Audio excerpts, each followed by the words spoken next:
Hi friends, and welcome back. So in the last video we left off with the harmonic series. In this video we will continue our exploration of sound with inharmonic partials, timbre, transients, noise, and many other concepts. We left off with the harmonic series as found on a string on the electric bass, and although each harmonic other than the fundamental is supposed to vibrate at frequencies that are exactly 2, 3, 4, or more times the fundamental frequency, it doesn't work out that way since the instrument itself creates interference with the harmonics through the way it is physically constructed and alters how the string resonates. That being said, these are very tiny alterations we are talking about, and we can still think of them as multiples of the fundamental frequency. These partials in the harmonic series reinforce the fundamental frequency and help our brain to recognize the fundamental as a musical pitch. The fundamental itself is also the lowest and loudest frequency, further allowing our brain to identify it as the pitch. Certain percussion instruments have an indefinite pitch. These instruments may have a fundamental frequency, but this frequency is difficult to discern since it has a complex tone comprised of louder partials which aren't integer multiples of the fundamental frequency. In pitched instruments, the harmonic series reinforces the fundamental frequency since each partial or mode is a division of it. In pitchless instruments, the fundamental is clouded by partials which are not integer multiples of the fundamental frequency. These kind of partials are called inharmonic partials since they are not from the harmonic series. Have you ever listened to music on very small speakers that can't physically produce sound below a certain frequency and wondered why you can still hear the low frequencies? Something interesting occurs when the fundamental frequency of a sound is not played. You can hear bass because your brain recognizes the order of the harmonic series of a particular sound, and it will fill in the blanks, as it were, and hear the non-existent fundamental. This phenomenon of your brain hearing a non-existent fundamental frequency is called phantom bass, and there is software like Waves Max Bass that's designed to amplify the overtones in the harmonic series to enhance audio to be played on small speakers. As I mentioned before, each of the partials in a complex tone has its own frequency, phase, and amplitude, which greatly makes it possible to distinguish the sound of one instrument from another. The sound quality of an instrument that makes it easily recognizable is referred to as the instrument's tone or timbre. The relative volumes of the various overtones are primarily what determines an instrument's unique timbre, but other factors contribute as well. Transients. Short, high-volume, high-frequency sounds that happen at the onset of a waveform, like the click of a guitar pick on strings. Noise. Noise is typically defined as sound you don't want that interferes with the sound you do want. This might be the breath a vocalist takes before singing a lyric, piano pedal noise, hum from a distorted electric guitar, etc. These partially contribute to our recognition of the identity of an instrument or sound source. Now that we've discussed what a sound is and its components, how does that sound reach our ears? Well, basically, sound must have a medium to travel through: air, water, even solid materials like wood or drywall. Sound cannot travel through a vacuum, a void, or a place with no air. Also remember that sound is a vibration. Something has to start that vibration, whether it's a bow dragged across a string, a piano hammer striking a string, even a column of air moving through a flute. Mechanically, what happens is a performer causes a part of the instrument to vibrate through direct force. A drummer strikes a drum head to cause it to vibrate, or a string player bows or plucks a string to cause it to vibrate. Let's look at a string instrument one more time. A string is plucked by the performer, setting it in motion, first causing a vibration in the string, which in turn causes the body of the instrument to vibrate due to the string's connection to the body. It also causes the air molecules inside and outside of the instrument to vibrate, due to both the vibration of the string as well as the body and the proximity of the air molecules around the instrument. These air molecules alternately compress together, the compression phase, and then expand, the rarefaction phase, at a fixed oscillation rate set by the complex tone, or multiple sine waves, the string is producing.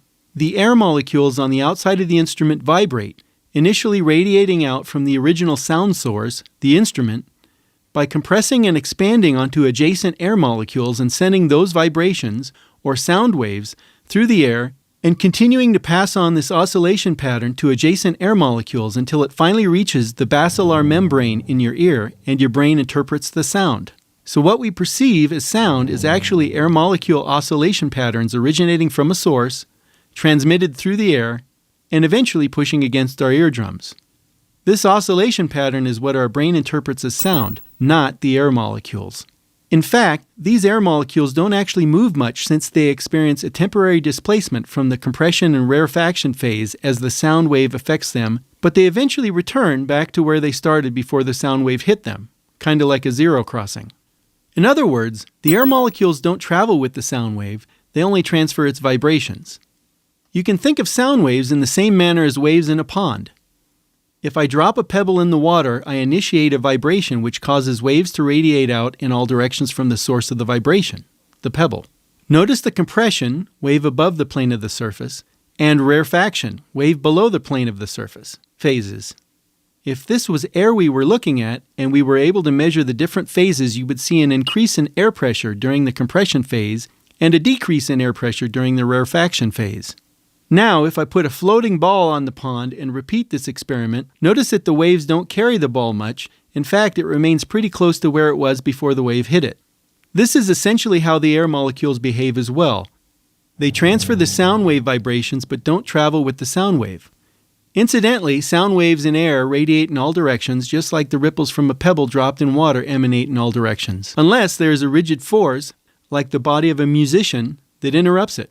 One other thing. For an instrument, or a speaker, to accurately produce sounds that are lower in pitch, the instrument or speaker has to be larger and/or the part of it that vibrates has to be larger.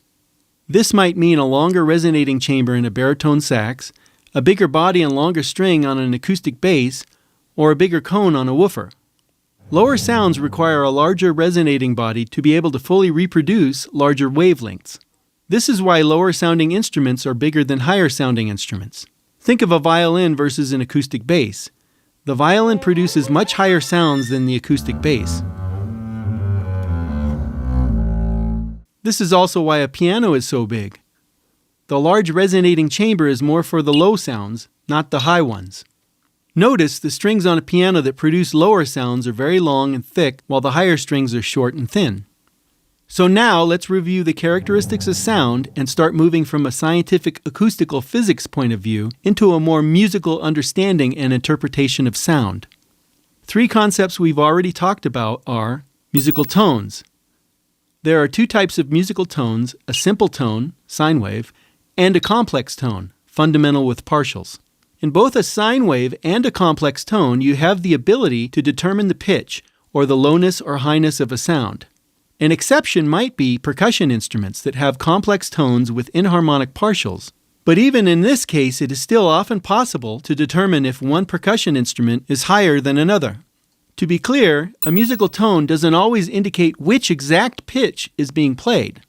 It just indicates that repetitive wavelengths are being played which may allow you to determine a specific pitch. For example, is a cymbal hit a musical pitch? I would say no if you cannot definitely identify the pitch from either a sine wave frequency or the fundamental from a complex tone. Incidentally, a musical tone is frequently just referred to as a tone, and it's not to be confused with tone as it relates to timbre. Pitch is the perceived lowness or highness of a musical tone determined by the fundamental frequency, which is repetitive periodic oscillations. Volume, which is also referred to as amplitude, gain, intensity, or loudness by engineers, is a measure of how soft or loud a particular sound is. How much volume is produced is determined by the amount of displacement of the air molecules which hit your ear, which in turn is determined by the amount of physical pressure a musician applies in bowing a string, the amount of air blown through a resonating column, or how hard a drum head is hit with a stick. The more pressure, the louder the sound is.